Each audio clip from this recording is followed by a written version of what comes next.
하늘에 계신 우리 아버지, 저희 지난 일주일 동안도 혼란하고 불안한 세상에서 저희 삶을 인도하여 주시고 주님의 은혜의 날개 밑에 보호해 주시어 안식일 첫 시간 맞게 하시니 감사합니다. 저희들 부족하고 연약하지만 주님의 보혈로 구원의 소망을 주시고 생명을 주시니 감사드립니다.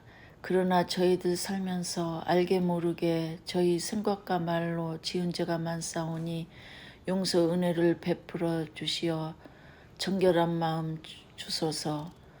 또 진정한 쉼이 있는 안식일이 되게 하소서.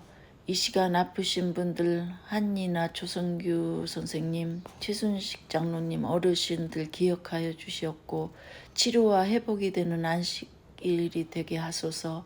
이 시간 말씀을 전할 목사님과 저희들에게 성령님 같이 하시어 은혜 받는 시간 되게 하소서.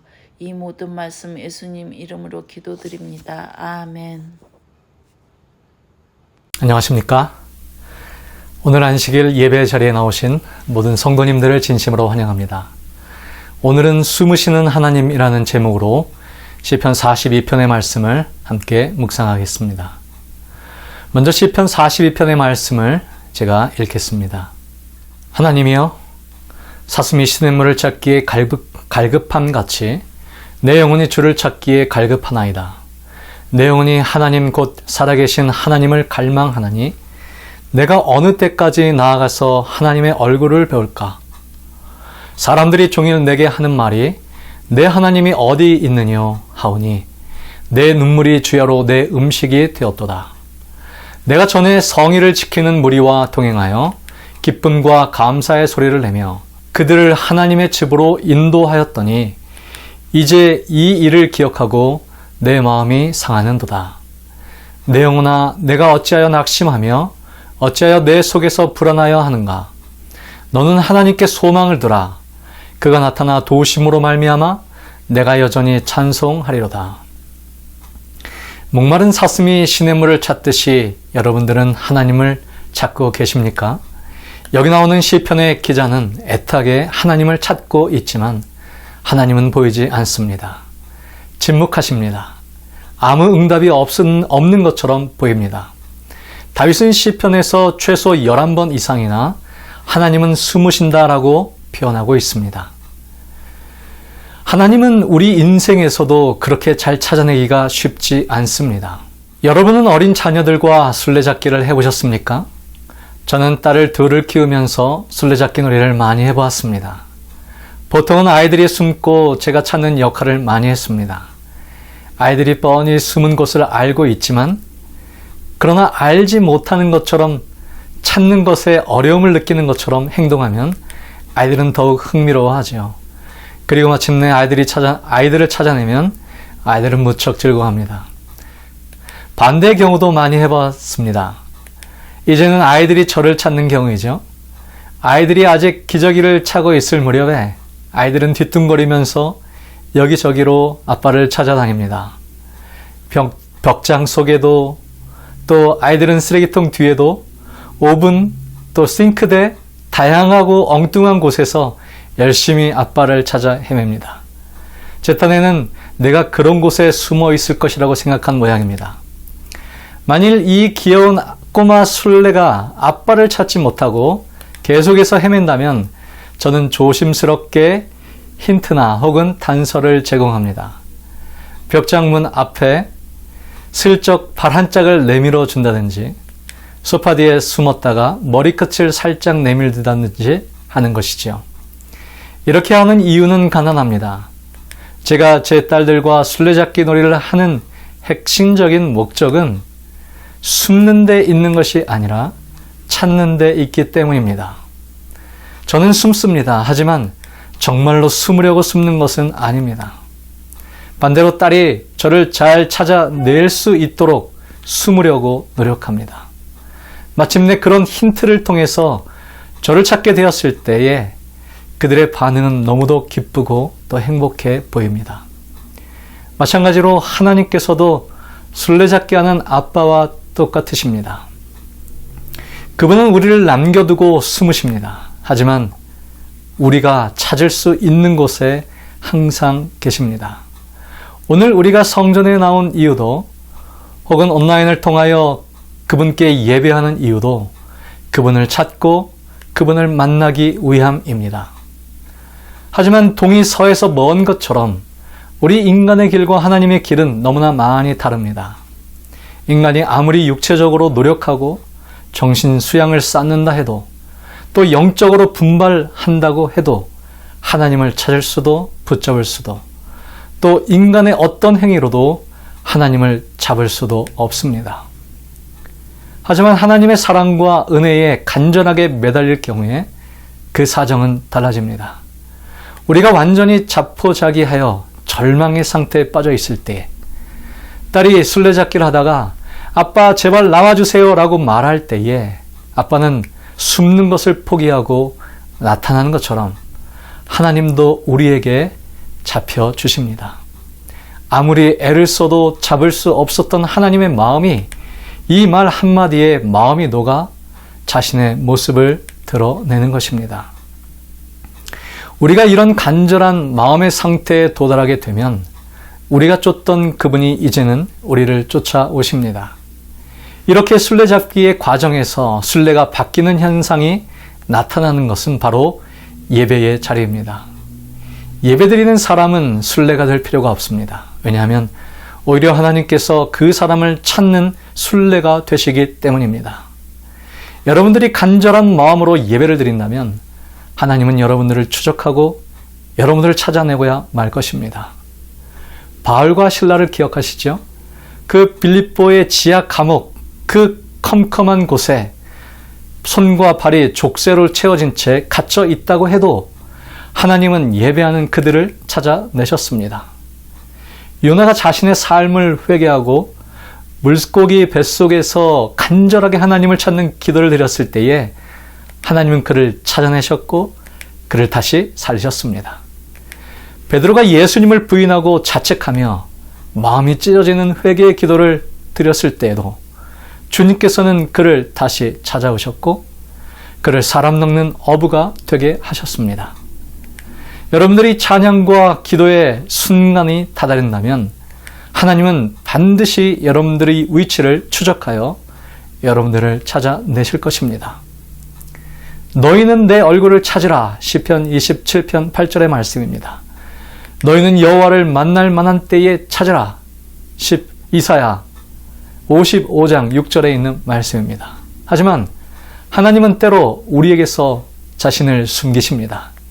하지만 정말로 숨기 위해 숨는 것이 아닙니다. 오히려 여러분들과 제가 하나님을 발견하도록 일부러 자신을 숨기십니다. 하나님을 발견했을 때에 그 풍성한 기쁨을 맛보게 하기 위하여 숨으십니다. 술래잡기의 목적은 말씀드렸듯이 숨는 것에 목적이 있는 것이 아니고 술래가 숨은 사람을 찾았을 때의 기쁨, 숨은 사람이 술래에게 발각되었을 때의 기쁨을 맛보는 것이 술래잡기 본래의 목적이기 때문입니다. 그런데 평소에도 잘 보이지 않던 하나님께서 자신의 모습을 드러내는 경우가 있습니다. 그때는 우리가 삶의 어려움에 직면하는 순간일 것입니다. 여러분들은 유리창에 낀 성에를 보신 적이 있으시죠? 집 안과 밖의 온도차가 크면 창문에 성에가 낍니다. 추운 겨울 날씨에 유리창에 낀 성에를 여러분들 유심히 바라본 적 있으십니까? 그런데 성에는 사실 대기 중에 습기가 결집된 미세한 얼음 결정체로 각자의 결정체는 독특한 형태를 지니고 있습니다. 이 결정체들이 서로 결합하여 하얗고 또 작은 눈송이 모양으로 나타나는 것입니다. 사실 성의 형태로 나타나는 수분 결정체에는 성해가 되기 이전에도 늘 우리가 숨쉬는 공기 중에 존재하고 있습니다. 다만 일정한 조건이 충족되어 성해로 나타나기 전까지 우리는 그것을 보지 못할 뿐입니다. 이런 아름다운 성해가 형체가 우리 눈에 보이지는 않지만 살아있는 이 공간에 항상 존재하고 있다는 것이죠. 그러다가 차가운 공기가 만나 결정을 이루면 그것이 우리의 눈에 드디어 보이게 되는 것이죠. 하나님도 마찬가지라고 생각이 됩니다. 그분은 늘 움직이시며 우리 주위에 계십니다. 그러나 영적 영역에 알맞은 기후와 적당한 환경이 조성이 되면 그분은 그 모습을 드디어 나타내십니다. 마치 우리 삶이 차가운 공기에 부딪히듯 역경과 곤고함 속에서 힘겨워할 때 하나님께서는 그분의 모습을 드러내십니다. 성경에는 그런 한 사람의 이야기가 나오는데요. 이사야에 있는 말씀을 제가 읽겠습니다. 이사야 6장 1절에 있는 말씀입니다. 이사야 왕이 죽던 해에 내가 본즉 주께서 높이 들린 보좌에 앉으셨는데 그 옷자락은 성전에 가득하였고. 여러분, 당시 성전을 수많은 사람들이 드나들었지만 높이 들린 보좌에 앉아 계신 여호와 하나님을 본 유일한 목격자는 바로 여기 나온 이사야였습니다. 이사야는 분명 우시야 왕의 장례식을 마치고 돌아온 직후에 성전에서 하나님의 모습을 보았을 것입니다. 이사야 선지자는 우시야 왕을 진심으로 애도하고 있었습니다. 우시야는 유다에서 찾아보기가 힘든 선한 왕이었고 능력 있는 왕이었습니다. 유대 전승에 의하면 우시야와 이사야는 사촌지간으로 그들은 매우 가까운 사이였습니다. 그러나 나라가 부강해지자 교만해진 우시야 왕은 제사장 직분을 침해하려 했고 그로 인하여 문둥병에 걸리고 왕위에서 물러났습니다. 그리고 결국 죽게 되었는데 이사야는 그래서 그의 죽음이 더욱 애통하고 또한 비통했을 것입니다. 위대한 왕 우시야는 16세 때에 즉위하여 50년간을 유다를 통치했는데 선한 왕의 반열에 올라 있었던 사람입니다.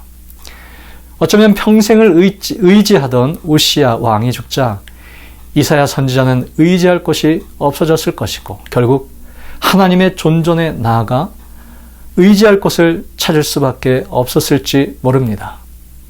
생각해볼 문제는 왜 우시야 왕이 죽고 나서야 이사야에게 또 다른 왕의 목소리와 그 보좌가 들리고 보여졌던 것일까요? 우리의 마음속에 혹 다른 왕을 모시고 있다면 하나님은 우리에게 나타나시지 않을 수 있습니다. 우리의 마음에 물질의 왕이나 권세의 왕이나 탐욕의 왕이나 재물의 왕이나 영화의 왕이 사라지지 않는다면 능력의 왕 하나님께서는 그 모습을 드러내지 않으실 것입니다. 우리가 세상의 왕을 의지하고 그것을 바라보고 있는 한 하나님의 임재를 우리는 결코 경험할 수 없습니다. 여전히 세상엔 오직 한 왕이 계시고 우리의 육신의 왕이 비로소 죽을 때에 비로소 영존하시는 하나님께서 그 모습을 드러내실 것입니다. 하나님은 어쩌면 우리의 절망적인 상황을 사용하여 하나님께 우리 자신을 메어달리게 하십니다. 이사야는 하나님을 만나기 전에도 성전을 수없이 드나들었을 것입니다. 그러나 그는 제사장들이 바치는 제물의 연기밖에 당시에는 보지 못했을 것이죠. 그런데 이제 그 자욱한 연기 너머로 무엇인가가 보입니다.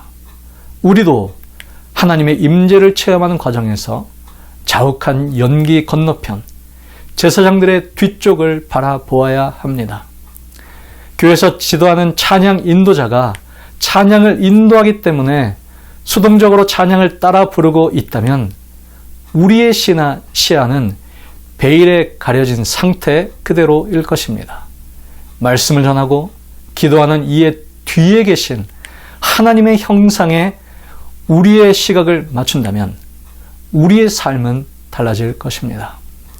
이사야는 하나님의 영광을 보았고 그분의 옷자락이 성전에 가득했다고 고백합니다. 어린아이와 같은 마음으로 방문을 벌컥 열어 그 뒤에 숨어 계신 하나님을 우리의 삶에서 발견하게 되기를 바랍니다. 하나님은 숨으십니까? 그렇습니다. 그러나 정말로 숨는 것이 아닙니다. 하나님은 숨으시되 우리가 하나님을 잘 찾을 수 있도록 매우 조심스럽게 숨으십니다. 우리에게 발견되기 위함한 마음으로 숨어 계십니다. 하나님은 먼 곳에 계시지 않습니다. 바로 우리 가까이에 계십니다. 비록 우리의 삶이 밤모섬처럼 외롭고 황폐하며 아무도 의지할 리가 없어도 내 안에 살아계신 예수 그리스도께서 우리의 빛이 되신다면 우리는 이 땅에서 하늘을 보게 될 것입니다. 시편 63편 1절에 붙어있는 말씀입니다. 하나님이여 주는 나의 하나님이시라. 내가 간절히 주를 찾되 물이 없어 마르고 황폐한 땅에서 내 영혼이 주를 갈망하며 내 육체가 주를 앙모하나이다. 내가 주의 권능과 영광을 보기 위하여 이와 같이 성수에서 주를 바라보았나이다. 주의 인자하심이 생명보다 나으므로 내 입술이 주를 찬양할 것이라. 이러므로 나의 평생에 주를 송축하며 주의 이름으로 말미암아 나의 손을 들리이다. 골수와 기름진 것을 먹음과 같이 나의 영혼이 만족할 것이라. 나의 입이 기쁜 입술로 주를 찬송하되 내가 나의 침상에서 주를 기억하며 새벽에 주의 말씀을 작은 소리로 읊조릴 때에 하오리니 주는 나의 도움이 되셨음이라. 내가 주의 날개 그늘에서 즐겁게 부르리이다. 아멘. 위험에 처한 이 시대에 무엇보다도 필요한 것은 가장 열렬한 믿음이 섞인 간절한 기도와 사단이 하나님의 백성에게 그의 어두운 그늘을 던질 때에 하나님께 매달려 의지하는 정신이다. 하나님께서는 당신의 백성들의 탄원을 듣기를 기뻐하신다는 사실을 누구든지 기억해야 한다. 세상의 편만한 죄악은 더욱 열렬한 기도를 필요로 하고 있으며 하나님께서는 비록 당신의 택하신 백성들을 오래 참아주실 뿐만 아니라 밤낮으로 당신께 부르짖는 저들의 원수를 갚아주시겠다고 약속하셨다. 가래법은 기별 2권 372페이지에 있는 말씀입니다. 너희는 여호와를 만날 만한 때에 찾으라. 가까이 계실 때에 그를 부르라. 여러분, 기도할 장소가 없습니까?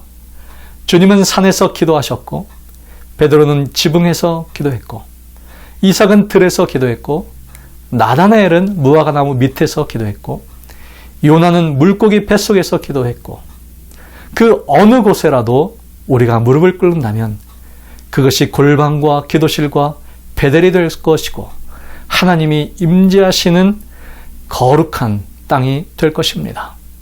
소돔 근처를 배했던 롯이나 쉽게 마음이 휘둘렀던 삼손이나 순진했던 아사 왕이나 우유부단했던 여호사밧 왕이나 예수님을 부인했던 베드로나 너무 삶에 분주했던 마르나나 이와 같은 사람들의 공통적인 특징은 개인 기도를 소홀히 한 사람들입니다.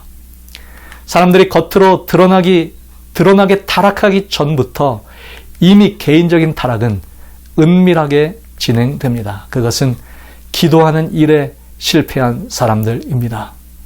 우리는 기도해야 합니다. 기도로 하나님을 찾아야 합니다. 이 안식일의 시간이 우리 모두가 간절한 마음으로 주님을 찾을 때에 그분을 만나는 기쁨의 시간이 되시기를 기도하며 말씀을 드립니다. 함께 기도하겠습니다. 거룩하신 아버지 하나님, 아무것도 보이지 않는 것 같은 이 세상에 그러나 여전히 우리 가까이에 계시며 우리의 삶을 지키시고 우리가 곤고하고 어려울 때에 당신의 모습을 드러내시며 우리의 손을 다시 붙잡고 일어서시는 당신의 거룩한 능력을 우리의 삶에서 날마다 체험하며 살아갈 수 있게 하여 주옵소서. 아무것도 보이지 않는 세상일지라도 하나님께서 살아계시며 하나님께서 여전히 역사하시고 당신의 사랑하는 백성들을 이끌고 계시다는 사실을 우리가 기억하고 날마다 믿음으로 전진하는 귀한 주의 백성들의 삶을 살아가도록 축복해 주시옵기를 우리 구주 예수님의 이름으로 간절히 기도드립니다. 아멘.